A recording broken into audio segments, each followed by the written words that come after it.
You're listening to episode 133 of the Master Your Mind, Business, and Life podcast. I love discussions about money. Maybe that's because many of us were raised not to talk about money, thus leaving us with so many questions about our finances. And not only that, it can lead to us having a bad relationship with money. And speaking of relationships and money, this week's guest has made it her mission to teach all couples how to stand in their power by including money in their relationship. Lindsay Bryan-Podvin is a biracial financial therapist, speaker, and author. She's passionate about helping high-earning couples recommit to their relationship using shame-free money coaching. In this episode, we talk about the link between mental health and money, financial anxiety, and why talking about money is hard, plus so much more.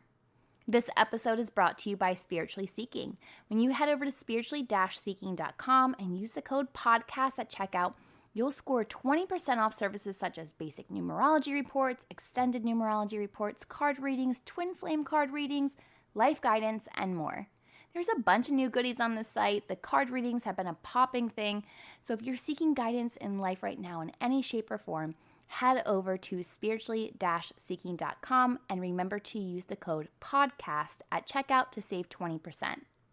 If something resonates with you today while you're listening, I encourage you to take a screenshot and share it with me on social media. Tag me in it.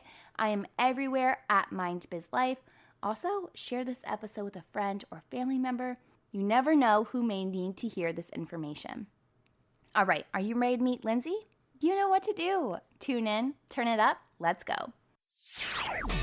You're listening to Master Your Mind, Business and Life. Conversations with everyday world shifters, truth seekers, and rule breakers. Here's your host, Lauren Smith. Hey everyone, it's Lauren Smith. Welcome back to another episode. Today's guest is Lindsay Bryan-Podvin, and Lindsay is a biracial financial therapist, speaker, and author. Hi Lindsay, welcome to the show. I'm so pumped that you could join me today.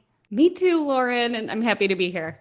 You know, I'm really looking forward to getting to know you. I want to learn all about you and your journey, but first things first, because I'm really curious to know, because I haven't heard this before, what is financial therapy?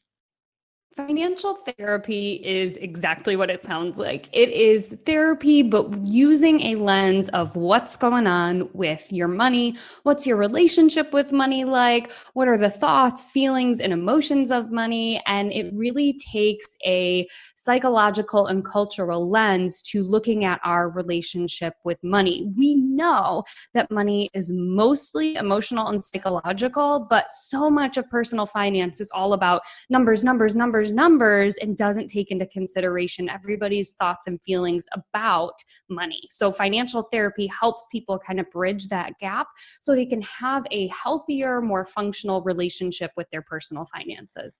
Ooh, that's something that we all need. How did you get started in this? What led you here? What led me here was two things. One, I'm a clinically trained social worker, and I had been practicing in the field of depression and anxiety. That was my specialty. And then two, I'd always had an interest in personal finances. Well, maybe not always, but certainly from my early 20s on. So I'd always kind of had that in my head about talking to my clients about money. And so they seemed to kind of run on parallel tracks, right? So you could talk to a therapist about depression and anxiety, and you could talk to a financial planner or a CPA or an accountant about your money.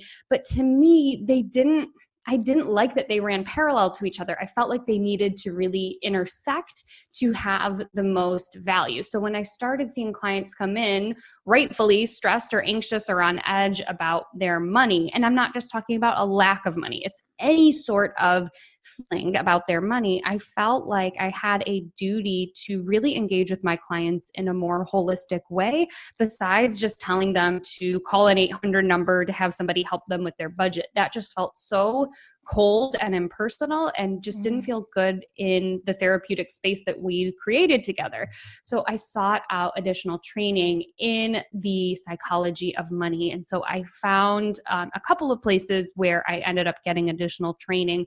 One was the Center for Financial Social Work, and the other is the Financial Therapy Association. And both of those kind of blend financial literacy with psychology and the cultural view of money. And that is how I came to become a financial therapist. Okay, that is so cool because I feel like growing up, a general rule was to never talk about religion, politics, or money at the dinner table, right? You just like don't bring it up. Yes. So you just don't ask people about their finances and you don't talk about your finances.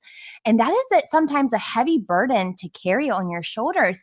So if you're not even asking your parents how much they make as a kid, I can only imagine the mindset that just kind of sticks within you for, as an adult. So is the lack of communication kind of the reason that money is so hard to talk about? Oh, you hit the nail on the head. So many of us are given the message that money is impolite or it's taboo or it's rude to talk about. But when we have grown up with this belief that money is off limits, then all of a sudden when we hit 18 or 21, depending on your situation, and you are on your own as a quote unquote adult with your money, it's so confusing because we simply don't have a roadmap to engage with our finances. And then it leads, what I see anyway, to a lot of guilt and shame of like, how come I don't know about this? Why am I so bad with money? Why do I feel so lost? And my job is to help normalize that it makes sense that you're confused about money because in most families, it's not okay to talk about money.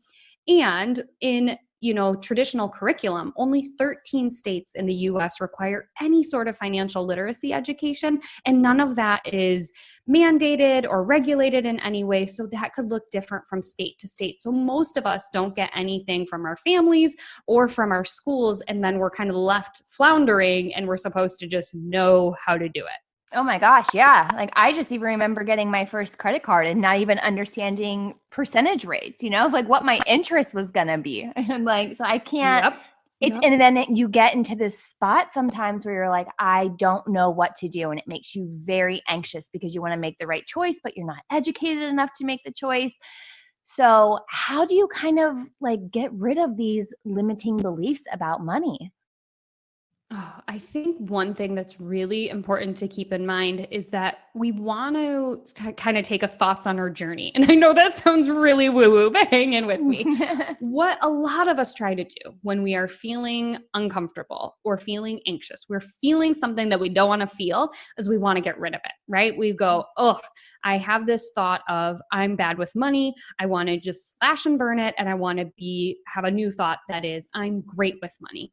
But our brains don't work that way. To make a leap from I'm terrible with money to I'm great with money is really hard for our brains. And that's why people think that things like affirmations or mantras are cheesy or stupid or don't work. So what we want to do is kind of build a bridge for the neural pathways in our brain so that we can get from I'm bad with money to I'm good with money in a way that our brain will get on board with. And that means first neutralizing the thought. So instead of I'm bad with money, let's really examine what is a more neutral thought? What is a more helpful thought? And it may be something like I'm uncomfortable with understanding how credit scores work, and I'm pretty good at managing my money day to day. So we want to kind of balance it out with just some facts and then kind of work our way to I'm good with money. So kind of building in those stepping stones for our brain to get on board so we can really take that journey there, so that way those positive thoughts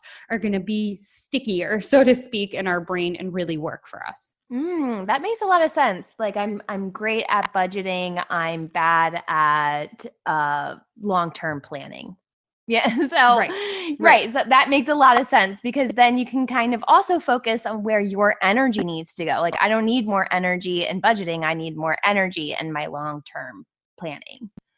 Yeah, and using that energy from where you're good and having it kind of pour over into the areas that you are struggling in. So financial anxiety, that's a real thing then.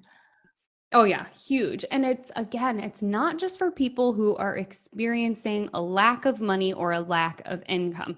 Just like anxiety, anybody can experience it. So we know with anxiety, you don't just get it because something is wrong. A lot of people experience anxiety, even if from the outside in, you look at this person and they have a good job and a healthy relationship and they're in a stable environment. We know that anxiety doesn't discriminate, and it's the same with financial anxiety. And it is just feeling worried, on edge, or anxious about money. And that could be specific things like worrying about, to your point, like a budget or about retirement, or it could just be this overwhelming sense of I'm not good at it. It's not my thing. I'm doomed to be bad with money forever. And it kind of gets in the way of having a healthy relationship with money. And let's just go ahead because you already hit on the term of a relationship. So let's talk money and relationships because money can cause a lot of stress in relationships. So how can couples kind of come together more and include money in their relationship? I think it's helpful for couples to know that talking about money helps to strengthen your relationship. Research shows that couples who talk about money are happier than those who don't. And I think the reason for that is that so many couples get caught up in this black and white of if we talk about money, it'll be awkward or frustrating or we're going to fight. So we just avoid it altogether. And then that creates a space where you can't talk about money. And to me, I think it's helpful for couples to look at money through what can money afford us as a unit? What can money empower us to do?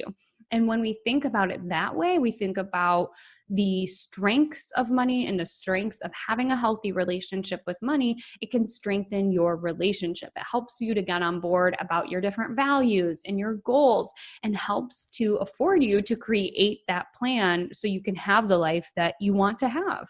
And sometimes getting on that same page, is it sometimes like one person's a spender and one person's a saver? Is that always like typically the dynamic, or are they just like, really trying to come together in all kinds of different ways? I think the spender saver is a very common one because it's what people can point to. But I think there are so many nuances to the way that money shows up in relationships. For a lot of couples, money can mean power, and it creates this power dynamic of the person who is more interested in engaging with money ends up having the power in the relationship. They're the ones who kind of dictate where you can spend, where you can save, how you're going to invest. And it leaves the couple feeling like one person is the parent and one person is the child. And it creates resentment on both ends, whether you're the person who's more interested in money and you feel resentful that your partner isn't contributing to your financial plan, or whether you're the person who kind of feels left out and feels childish engaging with money. That's a more common dynamic that I see than a spender saver. So I think it's really important for both people to get on board about what are their strengths in relationship to money and how can they together kind of build a unit-based relationship with money. Like, what do they want to do as a couple with money? And that helps shift that lens from like good or bad or powerful and unpowerful or spender and saver into us as a unit. What do we want to do? That's powerful because it's not like you get in a relationship or like you start dating someone and the first thing you start talking about is finances. Like, are we on the same page here? It's like getting to know the person and if you want to, have a life with them. And then sometimes the whole financial part just kind of gets swept under the rug. It's not brought into focus. So how do you think, like going into, let's say, a newer relationship, how do you really set the tone to make sure that you're aligning yourself with a partner who has the same financial values as you? Yeah, I think one thing that's really helpful to think about is that in Western culture, we have this grand idea that romance will solve all problems, that love will cure all. And it's a very beautiful ideal, except that we know that in relationships, it's more than just an attraction or a love for your partner. There have to be shared goals and values that help to deepen and strengthen that partnership. So when it comes to money, especially in Western cultures, when we're talking about couples and money, I think it's helpful to think about, dreaming together with your partner and then kind of folding or sprinkling the money stuff on top of that. So when you're first starting to date someone and things are starting to get serious, you can ask about where do you want to be in 5 years? Do you want to own a condo? Do you want to be renting so we can kind of trapeze around the country? Do you envision having all your student loans paid off, or does that not bother you? So thinking about some of those bigger goals and then asking them, well, how do you think you want to do that, right? And that starts to elicit the way that they envision their relationship with money, right? We hear a lot of things about like, oh, I don't want to have any debt. And that might be a pathway towards a couple's relationship with money. We might hear a couple who's more interested in taking risks and they want to do things like purchase duplexes or townhomes and rent them out. So thinking about like, what are your goals? Where do you see yourself? And how does money fit into that picture? Because there are no goals, unfortunately, in our life that money doesn't touch. Even if it's like, oh, I want to have 3 kids. Guess what? You better have a financial plan for that. Even though, again, it doesn't feel very romantic to talk about how are we going to afford the diapers and college for our kid. That has to be a part of the plan in order to have a healthy relationship. And then, of course, like every relationship, you take the other person out and you focus on yourself first. So, of course, you have to, I guess, like have all of that figured out before you even expect your partner to have it figured out for themselves. So, are those kind of the same first steps to getting, aligned with your own self and what you want to figure those things out for yourself? I think it depends on what stage of a relationship you're in. If you're in the very early stages, I do think it makes sense to figure out your own money stuff first. But if you have been together for 5, 10, 15 plus years, I think then it's a better choice to look at your financial plans as a unit. So that way you're not splitting up your goals. Oh, I want a townhome and I want to rent forever. Well, how are we going to do that if we're going to stay married or stay partnered? Right. Yeah, that makes a lot of sense. And then do you find also too that people who are in very different spaces financially, like, a partner that they also just had very different upbringings in childhood? Yeah, definitely. I think that so many of us are shaped by our early experiences. We know our brains are growing the most and working the hardest between the ages of 0 and 7, 0 and 8. So we have to go back and examine what was going on, what messages were we soaking up as kids about money. And each partner is going to have a different story. One of them may say, oh my gosh, I heard my parents fighting about money all the time. I never want to talk about money. You might have another partner who grew up in a household that was a little bit more open and they had chores with associated allowances. So they had some more hands-on experiences with money. So for sure, those are going to shape how a person wants to engage with money individually and in a couple. How do you start to identify your own money myths that you've created for yourself? Like, I know for like one of mine was like, I have to marry someone who's like wealthy for me to have a wealthy lifestyle. Because like for so long, I just remember my dad saying like, make sure you marry, a rich guy. Like doesn't say it anymore. And of course it was like in a very passive way, like as a kid. And I think like that in itself was that feeding into that fairy tale, right? Like little princess growing up, marrying the prince, like he takes care of you, but that's not reality. So how do you start to just like really focus on your own beliefs and myths that you've made up or, have kind of been created throughout your life? First of all, I just want to say thank you for giving me that little window. I think those are the exact things that I'm talking about when we talk about money stories. We might not have this very vivid memory, but there was a theme or a tone that was common in our childhoods. And the theme that you just discussed is exactly that, like this idea of a fairy tale and somebody else coming in and swooping you up and taking care of you financially. So, when it comes to identifying our own myths, I think it's important to think about our interactions with money and noticing what thoughts come up with them. Because for a lot of people, they're like, I don't have a money story. I'm just bad at it. And it's like, no, you do have a money story. Let's try to suss it out. So thinking about times when you engage with money and what thoughts or feelings come up. So thinking about when you get paid, thinking about when you negotiate for a raise, thinking about when you apply for a credit card or a mortgage. Those are all times when some thoughts or feelings are going to come up, and that helps you kind of start to dig into your money story. And then once you have an idea of like a theme, then you can start kind of dismantling it and starting to adopt a neutral, then a positive relationship with money. I love that. I know when I started to kind of do this inner work for myself a couple years ago, one of the Mhm. other things that I identified that kind of piggybacked off of that myth that I had created was even something as simple as, like, say, credit card bills. It was like just expecting that one day they're all just gonna disappear, Yep. right? Like, Yep. so you pay the minimum with this like fantasy in your mind that one day, like, 5 grand just gonna fall in your lap and pay that off, and poof, it's gonna be gone. Like, I didn't even realize this, like, the depth of the mindset that I had in that moment of time, of just like, no, I have to be responsible for this. Like, no one's gonna save me but myself, type of thing.